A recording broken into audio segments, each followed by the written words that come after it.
Thomas the Tank Engine and Friends, Wooden Railway Adventures, Episode 9, Wilbert to the Rescue. The Fat Controller had recently sent some naughty diesels away, and so he had to order 2 new engines. One was a diesel, and one was a steam engine. The Sir Topham had decided to name the gray one Frank, and the purple one Wilbert.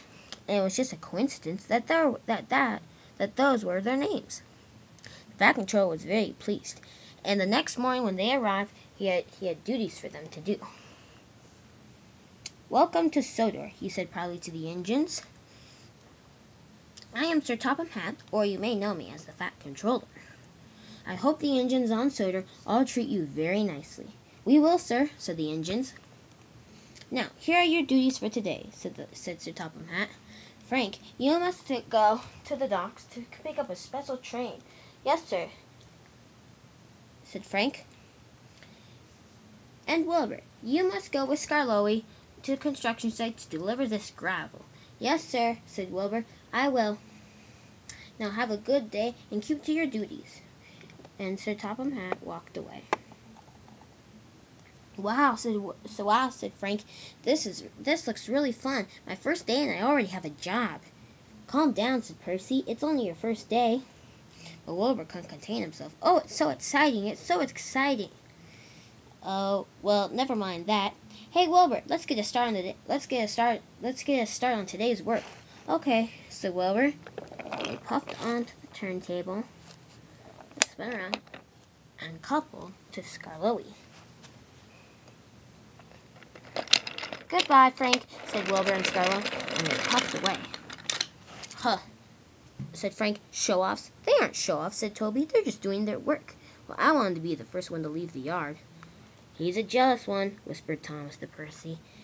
Anyway, I'm off to the docks to finish my work. I want to show the Fat Controller that I'm a very useful engine." And he puffed away.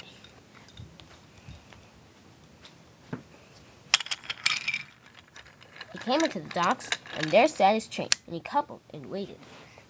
Harvey, the crane engine, was also sitting there.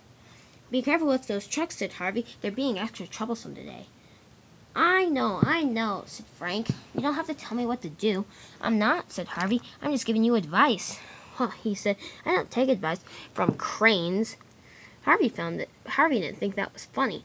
"I'm a useful engine," he said. "The Fat Controller thought about sending me away, but then he realized how useful I am." "Oh, yeah," said Frank. "He thought about sending you away because you're a mean engine." "You're the mean engine here," said Harvey. "Now get back to work before the Fat Controller gets cross." "Whatever," said Frank, and he puffed away. Just then he came along the line, and there were Harry and Bert. They were up to trouble. "Excuse me," said Frank. "Could you move that cargo car? It's in my way." "If you want it done, do it yourself," said the Diesels. "That's not very nice," said Frank, "and neither are you." "We're not your servants, you know," said Bert. "I know that," said Frank, "but can you just please move it?" "No," said the Diesels. "We don't move anything for a diesel." "But why would you do that? You don't support reducing the steamies." "Okay, then. Anyway, please move it." No. Do it yourself." "That's it. I've had enough. This is for you." And Frank angrily bumped the car. But unfortunately, the points were switched onto a different line, and it rattled away. "Oh, no," said Frank. "I must go get it. I don't want it to crash into anything." And he ran after it. Meanwhile, Wilbur and Skarloey were having a great time. They had become quick friends very easily, and they were enjoying sharing the train. "So," said Skarloey, I heard that you used to work on a railway with a forest." "Oh, yes," said Wilbur. "Man, the forest was so beautiful. I used to work there every single day, and I'd love to come to work just to see the forest. Oh, it was a beautiful sight. To wake up to that, it must be so beautiful," said Skarloey. "But don't worry, you won't get too homesick. We have a forest on the island of Sodor." "You do? What's it called?" "We just call it Henry's Forest, because Henry likes the forest too." "I hope I get to meet him," said Wilbur. "He seems pretty interesting." "Oh, don't worry," said Skarloey. "You will." "Can we stop to get a drink?" said Wilbur. "I'm quite thirsty." "Yes," said Skarloey. And so Wilbur began his drink. When he was done, Scarlowy also decided to get a drink, and he waited also. Just then, Wilbur realized something. He saw something running down the track, and it was bright orange. That must be a runaway, he said. Should I stop it?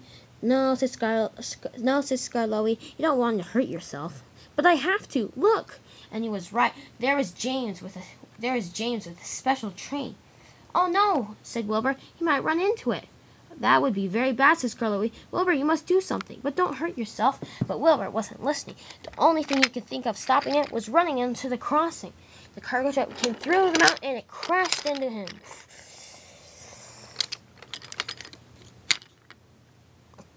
Just then, Wilbur arrived. Oh, I'm so sorry, Wilbur. Just then, Frank arrived. Oh, I'm so sorry, Wilbur.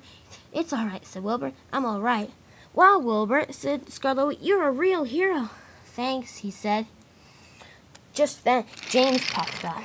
Oh, thank you for stopping that cargo truck. I didn't see it, and if you hadn't stopped it, it would have crashed into me. Oh, you're welcome, said Wilbur. I'm sorry I let the cargo truck run away. There's these diesels, and, well, kind of turned nasty.